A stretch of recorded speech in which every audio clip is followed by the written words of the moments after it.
My name is Jessica, and when I turned 18, something happened that I'll never forget. For my 18th birthday, my parents bought me a laptop, a brand new one, or at least that's what I thought at the time. I remember staring at the box completely stunned, because my parents had never bought me anything that even grazed the line of expensive. So, when I tore the wrapping paper and saw that silver Apple logo gleaming up at me, my jaw nearly hit the floor. I didn't even know what to say. But that joy, the rare, heart-thudding kind that makes you feel seen for the first time in your life, lasted only a few hours. Because when I powered it on, what appeared on that screen froze my veins cold. I didn't cry. I didn't scream. I acted. And the very next day, there was a sharp knock at the front door. Police. If you've ever felt betrayed by the very people who were supposed to love you the most, you'll understand what I'm about to say. My family wasn't warm, or giving, or even kind most days. But my brother Daniel, he was their golden boy, the sun around which our entire family revolved.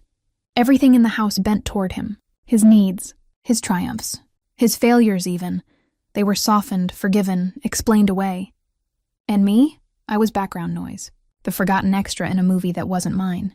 If Daniel was the star, I was the houseplant in the corner, useful for filling space, occasionally noticed if I drooped too much, but never truly cared for.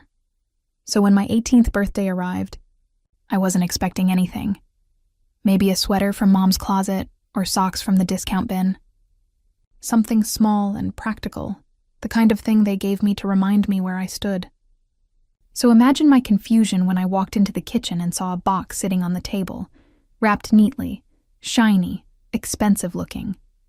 I blinked, half convinced it was a prank. "This is for me?" I asked, my voice unsure, already bracing for the punchline. I could practically see it coming. They'd laugh, say just kidding, and hand it to Daniel. But they didn't. My mom gave me that small, tight-lipped smile she wore when she wanted to seem pleased without actually feeling it. My dad nodded once, like the gesture was costing him something. And Daniel leaned back in his chair, smirking. Not in surprise, not in pride, but in that smug, knowing way, like he'd already seen the ending to this story and couldn't wait for me to catch up. I should have known right then. Should have felt the shift in the air, the warning hum beneath their smiles, but I didn't. Because for one fragile moment, I wanted to believe that maybe, just maybe, they finally saw me. There were no guests that night. No cousins, no aunts, no loud family dinner. Just the four of us. A store-bought cake, and a laptop box that shimmered under the dull kitchen light. My mom's eyes glowed with an almost forced generosity. My dad stood still and silent, observing. Daniel's smirk never left his face. I tore the wrapping slowly, my fingers trembling. Beneath the paper was the unmistakable gleam of silver. Apple. Brand new, it seemed. My heart skipped. "Wow," I whispered, my voice catching. "Thank you." For the first time in my life, I let myself believe it. That this was real.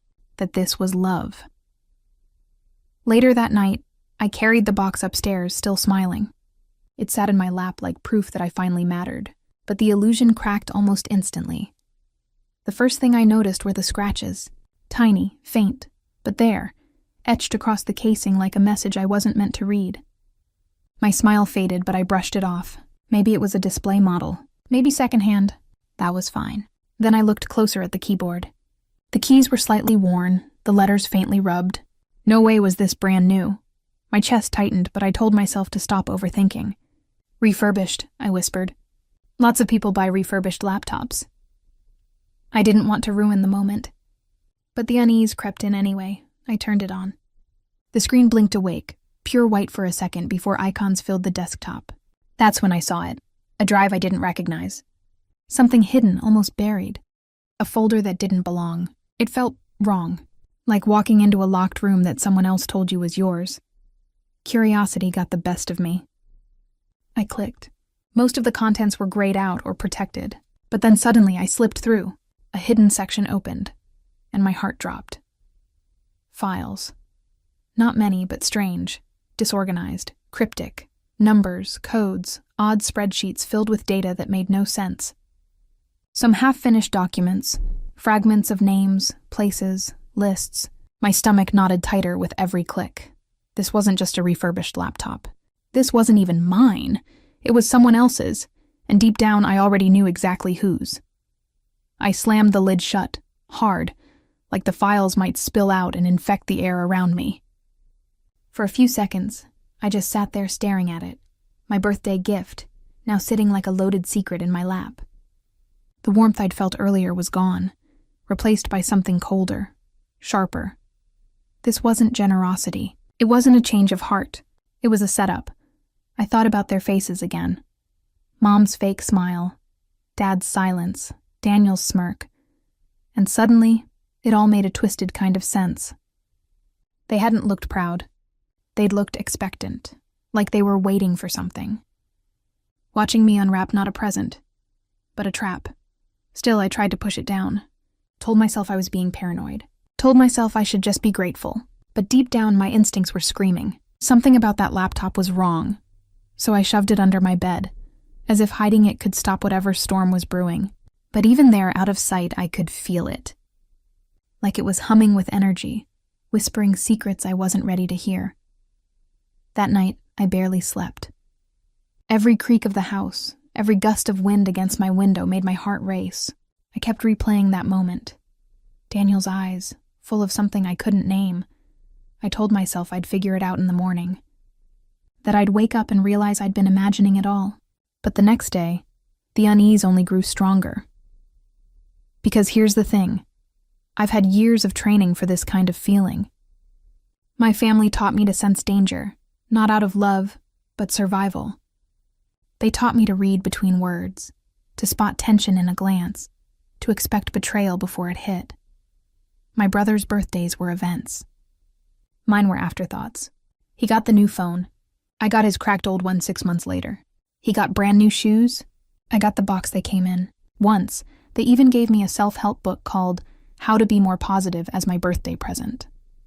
That was the joke. I was supposed to laugh, be grateful, and stay quiet. I learned early that love in my house came with a price tag, and mine was always empty. So when they handed me that laptop, smiling like saints, part of me wanted to believe it was my turn. But another part, the one that had survived years of being overlooked, knew something was coming. I just didn't know what. And I wouldn't have to wait long to find out. The very next day, I sat in my room trying to focus on anything else. But that laptop sat there on my desk like a living thing. I could almost hear it breathing, waiting for me to open it again, daring me to. And that's when I heard it. Voices drifting up the hallway from the kitchen. I didn't. I just let it sit there like a rattlesnake in a shoebox. And that's when I heard them. Voices drifting up the hallway from the kitchen.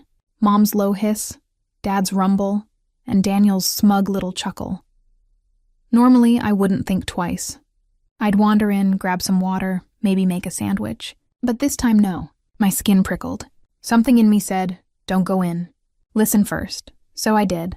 I crept down the hall barefoot, keeping to the edge of the carpet where it didn't cake. I stopped just outside the kitchen doorway and pressed my back to the wall, heart pounding, palms sweating.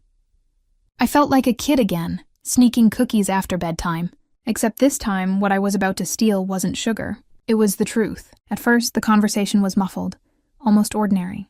Dad said something about bills. Mom muttered about groceries. For a second, I thought maybe I was paranoid that I'd worked myself into a frenzy over nothing. And then Daniel's voice cut through, sharp and mocking. She'll just think it's secondhand. She's too stupid to notice anything else. My stomach dropped. I pulled my phone from my pocket and without even thinking, hit record. If my instincts were wrong, I'd delete it later. But if they weren't, well, then at least I'd have proof. The air in the kitchen shifted. Mom's voice sharp as broken glass. If you hadn't decided Toscom people in the first place, we wouldn't even be here. But since you did, the least you could have done was cover your tracks. Forgetting the VPN. Really? VPN? Even I knew what that meant. Privacy. Hiding your tracks online. And Daniel forgetting. My brother was careless sometimes, but not with his precious laptop. It was one time, Mom. Daniel snapped back, defensive. Relax. The police can't prove anything. Nobody's going to trace a few fake accounts back to me. And even if they did, the laptop's not mine anymore. I pressed myself harder against the wall, my heart slamming in my chest so loud I thought they might hear it. Dad spoke then, calm and deliberate, the way he always did when he thought he was the smartest person in the room. "Listen, if the police come knocking, it won't before you. It'll be for her. The laptop's in her room now. They'll think it's hers. She's 18. They won't do much to hear." I nearly dropped my phone. There it was. The trap. The reason behind the scratches. The hidden files. The partition that made no sense. They hadn't given me a gift. They'd given me a time bomb. And they were perfectly happy to let me take the hit when I'd exploded. Daniel laughed then, low and smug. "She won't even figure it out," he said. I almost burst into the room right then just to wipe that smirk off his face, but I didn't. My hands were shaking too much. My throat was too tight. And my phone, thank God for my phone, was still recording every word. I pulled back from the doorway, moving as quietly as I could. My whole body felt electric, like I'd just stuck my finger in a socket. I'd always known they didn't love me the way they loved him. I'd always known I came second or third, or maybe not even on the scoreboard. But this was different. This was betrayal. They hadn't just overlooked me. They'd used me. They'd set me up like a pawn in their little game of protecting Daniel. Back in my room, he shut the door and locked it, my breath coming fast and shallow. I looked at my phone. The recording was still running.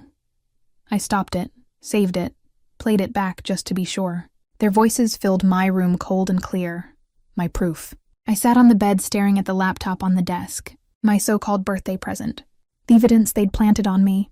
I wanted to scream. I wanted to throw the laptop out the window and watch it smash into 1,000 pieces on the driveway. Instead, I started packing. I didn't pack like someone going on a trip. I packed like someone running for her life. Wallet, phone, charger, clothes stuffed into a backpack, and of course, the laptop. I shoved it all in, hands trembling so badly I dropped my charger twice. My brain was on fire, buzzing with panic and anger and disbelief. They really did this to me. My parents, my own parents, and Daniel, my perfect golden brother. I paused then, looking around my room at the posters on the wall, the books stacked on my nightstand, the blanket on my bed, the last 18 years of my life, and none of it mattered. None of it was safe anymore. I zipped the bag and slung it over my shoulder. Then I opened the door, walked down the hall, and called out casually, "I'm going to a friend's. Be back later." My voice didn't even shake. And then I left. Outside, the night air hit me like a slap.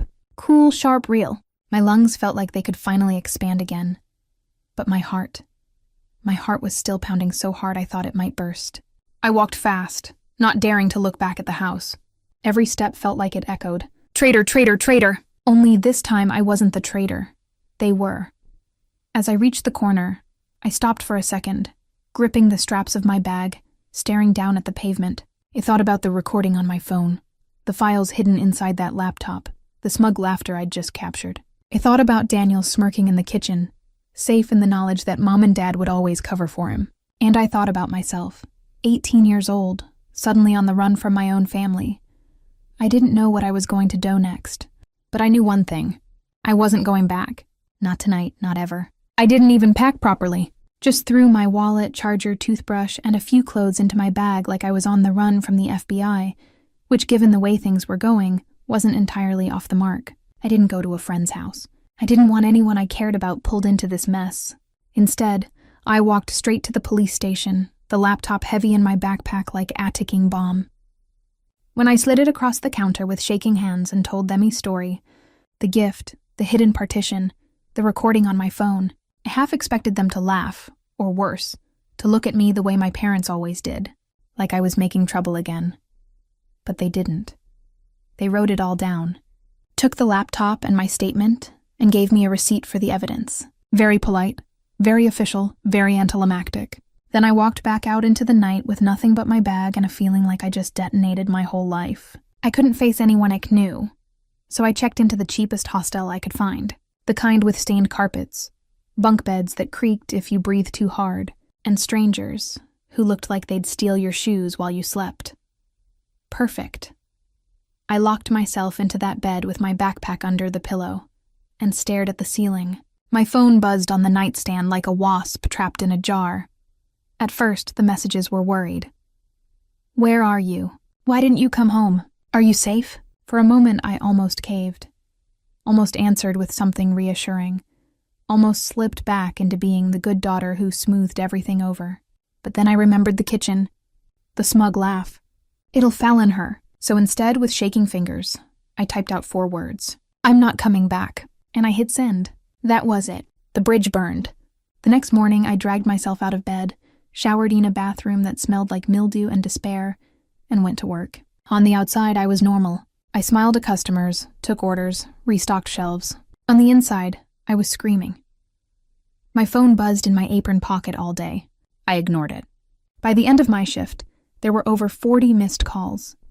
Day 2 in the hostel felt worse. The bed spring stabbed me in the ribs all night, and every time I closed my eyes I heard Daniel's voice. She won't even figure it out. My parents' messages shifted tone. Less worried, more sharp. Call us back. We need to talk. What did you do? I ignored them all.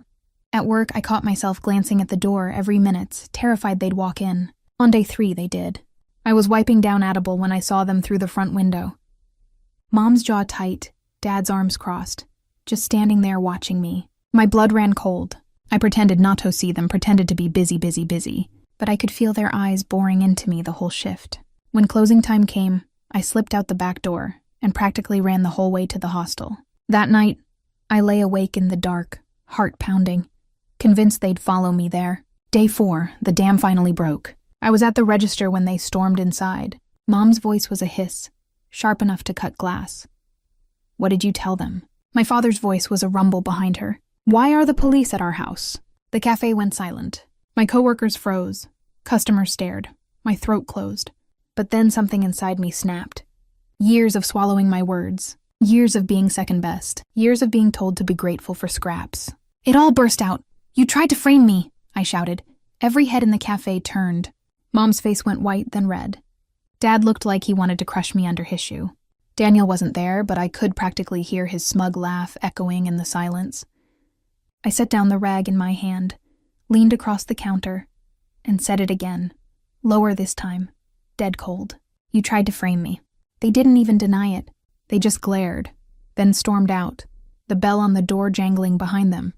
I stood there shaking, my coworkers staring, the whole room buzzing with whispers. But I didn't cry. That night, back at the hostel, the calls turned vicious. Voicemails stacked up, full of venom. You betrayed us. You ruined your brother's life. You destroyed this family. I let the phone buzz against the mattress until it went silent. On day 5, the message came. I didn't pick up the call, but I listened to the voicemail. My mother's voice, shrill and furious, shrieked through the speaker. Are you happy now? Your brother's been arrested. The police took him away in handcuffs. He's in jail because of you. I sat there on the edge of the hostel bed, listening to her words over and over. It should have felt like victory. Proof I wasn't crazy. Proof I wasn't the one at fault. But all I felt was empty. Because even now, even with Daniel arrested, my parents still couldn't see the truth. To them, I was the villain, the traitor, the disposable one. The next morning, I went to work like nothing had happened. Smiled at customers, made change, poured coffee. Inside, I was shaking. Outside, I was steady. That's the funny thing about surviving a family like mine. You get very good at wearing masks. And as my phone buzzed in my pocket with another angry voicemail I'd never answer, I realized something. For the first time in my life, the mask wasn't for them. It was for me. Because I wasn't their scapegoat anymore. I was free. Months later, it was over. Daniel wasn't the golden boy anymore. He was an inmate. The truth came out in court. He'd been tricking older people, men and women in their 60s, 70s, even 80s, into trusting him with their savings. He told them he'd buy cryptocurrency for them, manage the accounts, make them rich. They believed him, but he never bought anything. He just kept the money. 27 people, around $180,000. For some, it was their retirement fund. For others, it was all they had. The judge didn't buy his excuses. 5 years in prison, maybe 3 if he's lucky. My parents, they never forgave me. Not for protecting myself, not for telling the truth. They called, they raged, they begged, I blocked them. Now the only voices in my life are the ones I choose. I live in my own place now. It's small, the walls are thin, the sink leaks. But when I walk in at night, it's mine. All mine. I pay the rent. I buy the groceries. I stand in the silence and let it wrap around me like a blanket. For the first time in my life, I don't feel like I'm waiting for the next betrayal. I'm free. They gave me that laptop to destroy me. Instead, it saved me. So what do you think? Did I do the right thing? Did I go too far or not fair enough? Let me know in the comments. And don't forget to subscribe for